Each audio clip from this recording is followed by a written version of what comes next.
It is Ryan here, and I have a question for you. What do you do when you win?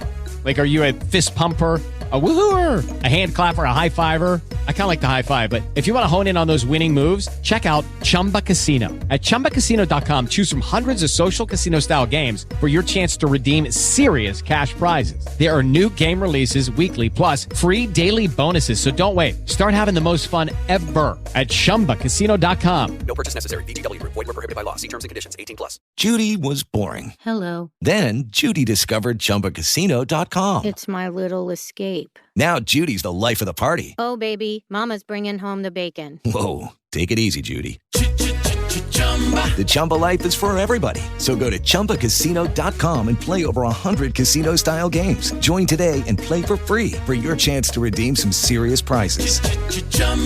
ChumbaCasino.com. No purchase necessary. Void where prohibited by law. 18+. Terms and conditions apply. See website for details. From Hollywood, it's time now for Johnny Dollar. You're there. Sure, I'm here. What? I mean, at your hotel. Is this Susan? That's right. Why aren't you out there, Mr. Dollar?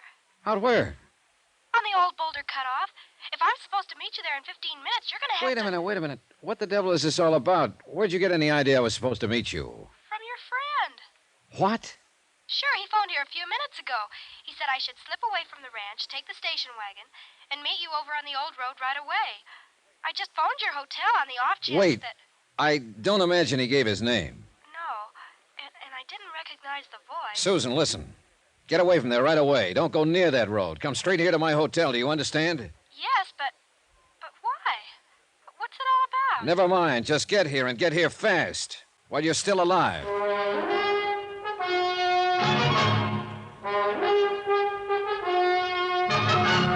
Tonight, and every weekday night, Bob Bailey in the transcribed adventures of the man with the action-packed expense account, America's fabulous freelance insurance investigator. Yours truly, Johnny Dollar.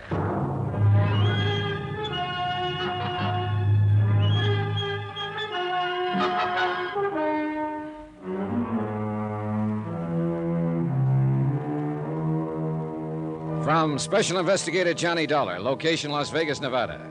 To the Home Office, Amacon Northern Trust Company, Hartford, Connecticut. Assignment, the matter of reasonable doubt.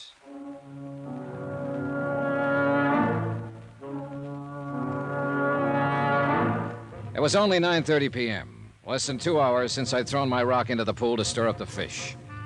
I'd expected results, sure, but not this fast, and not this deadly. I'd picked a gambling casino owner named Deuce McCoy as my broadcaster, and I'd let him know who I was, why I was here, and what I was going to do. Apparently, the news had gone out fast. But I couldn't figure this move. Even with young Susan out of the way, they still couldn't get their hands on her grandmother's estate. It didn't make sense. At least, not right then. One thing, though, that I was sure of. If Susan Gramley had driven out that deserted road alone, she'd have never come back. Not alive. Who is it? It's me, Mr. Dollar. All right, just a second. Well, come on in, Susan. Thanks. I guess it's I, though. I mean to be correct. I don't care whether it's I or me, just as long as it's you. Say that again? Oh, skip it. You have any trouble? I missed the green light at Fremont and Fifth. Anybody follow you from the ranch? Nope. Who was there when you left? All of them. Uncle Walter and Hilda had just come in. Together. Can you beat it? Well, then it wouldn't have been Walter who phoned you. Oh, not him. He's got a kind of a sneaky undertone. I'd have recognized him right away. And you didn't recognize the voice on the phone? No.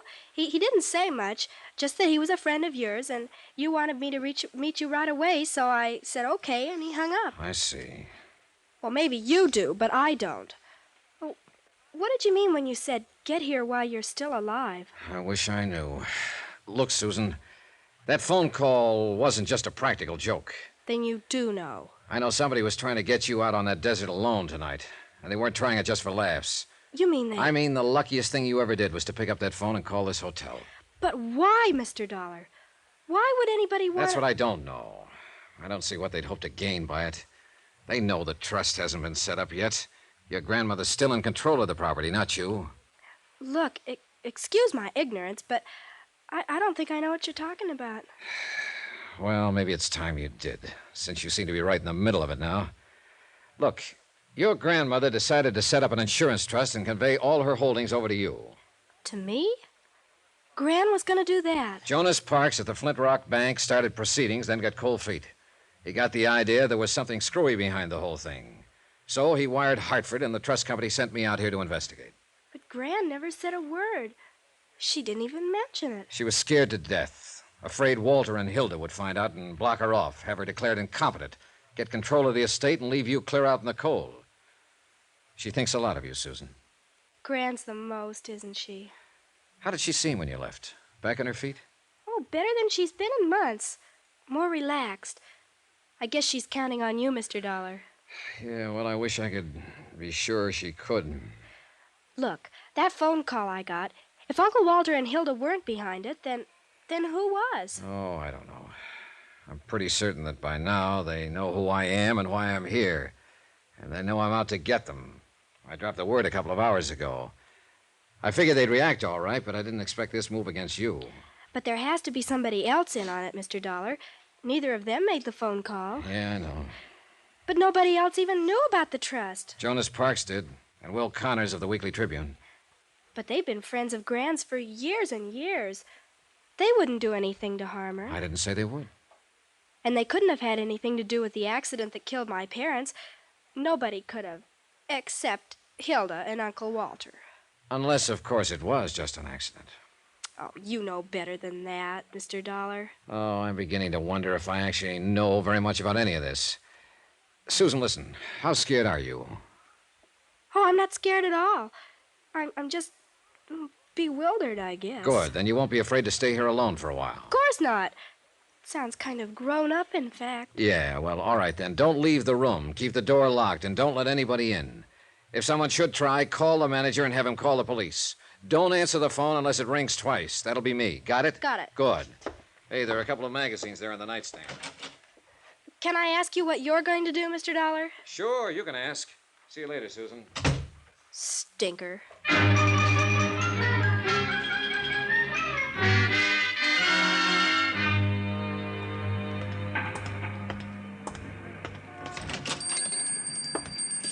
Evening, young fella. Kind of hoping you'd drop around. Wasn't sure I'd find you here, Mr. Connors, this time of night. Oh, the paper comes out tomorrow, Mr. Dollar. Oh, sorry, I didn't know. I always stay around late the night before press day, just in case a big story breaks. Sure. Got to be here, you know, to break down the front page and remake the galley and all. Them's technical terms, of course. Oh, I see. Yeah, I was kind of hoping you might have a story for me by now. Maybe that scoop we was talking about? Nope, not yet. Well, I can hold the press until 9:30 a.m. in the morning, but that's the last doggone final 0 hour. And a minute later, come calamity, cataclysm, or high water, the Tribune has got to roll. Yeah, sure. Well, maybe you'll have your scoop before 9:30, Mr. Connors. You mean you're working on a clue? Check. Hot dog. Yep, you said it. You getting close to the denouement? To the what? Denouement. Yeah, that's a technical word. That's when the detective always pounces. Oh, yeah. Well, I'm not about to pounce at the moment, Mr. Connors. Yeah, well, keep your voice down, son. Why? There's nobody else here. You never know on this kind of a case. Well, let's take a chance. All right. I'm game if you are. Good. I've got a couple of questions I'd like to ask you. Shoot, son. You know anything about a gambler named Deuce McCoy? Owns the Lead Balloon Casino over across town? Well, I know who he is, all right. He don't own it, though. He just runs it for a syndicate. Works on a salary, you mean? Salary and percentage, I reckon. He ain't getting rich on it, though. Not the way he lets it get away from him. On what? Just 2 words, son. Women. Hilda Gramley wouldn't be one of them, would she? Well, it's a new one on me if she is. Of course, you live and learn. Yeah, you sure do. Yeah, and be right cozy if something like that was going on. Her husband spends half his time in McCoy's place. Yeah, I know. You figure Deuce McCoy's tied in on this Gramley thing? I don't know. You want to do me a favor, Mr. Connors? Well, just sing it out, young fella, with the scoop. Well, listen, young Susan Gramley is in my room over at the hotel. You don't say so. Well, but Never mind, it's a long story. I hate to have her there alone. So how about going over and babysitting for a while? Sure, I'd be glad to. All right, I'll phone her first so she won't lay you out with an ashtray. And I'll keep in touch with you. If there's a story, you'll get it. Meanwhile, clam up. Right. I'll see you later. Yeah, do you pack a gun, Mr. Dollar? Sometimes. Why? Deuce McCoy does, too. All the time.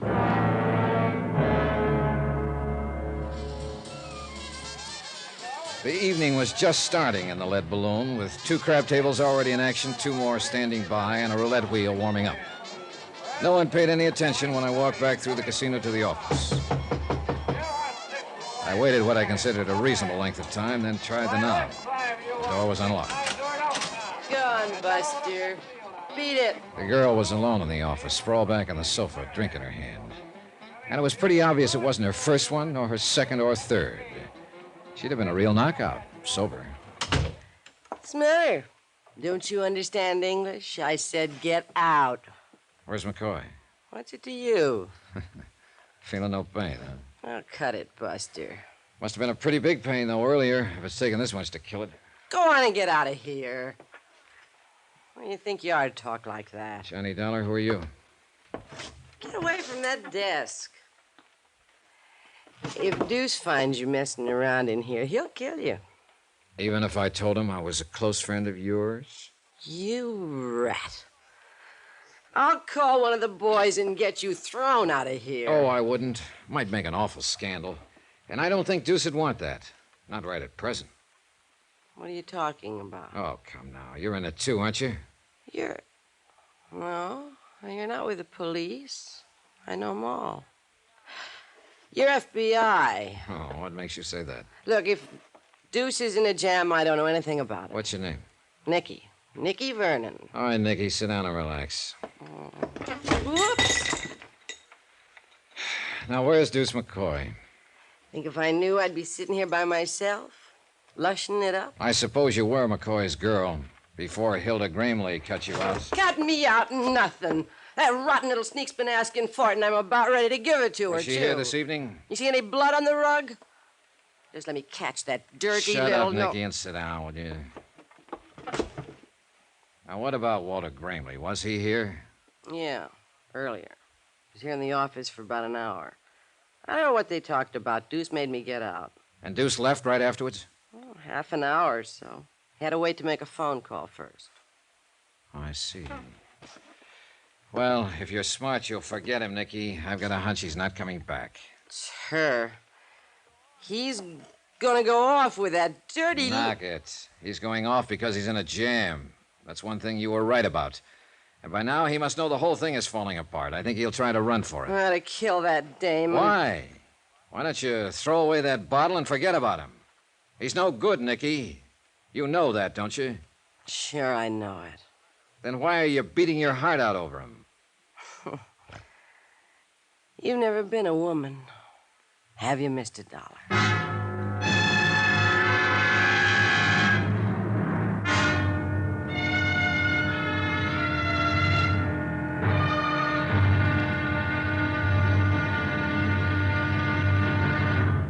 Now, here's our star to tell you about the final intriguing episode of this week's story. Tomorrow, I tag the pitch too late, and a runner gets home. The score?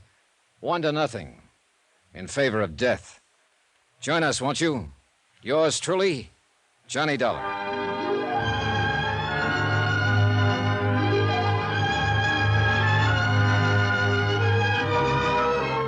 Yours truly, Johnny Dollar, starring Bob Bailey, is transcribed in Hollywood. Written by Les Crutchfield, it is produced and directed by Jack Johnstone. Be sure to join us tomorrow night, same time and station, for the next exciting episode of Yours truly, Johnny Dollar. Roy Rowan speaking.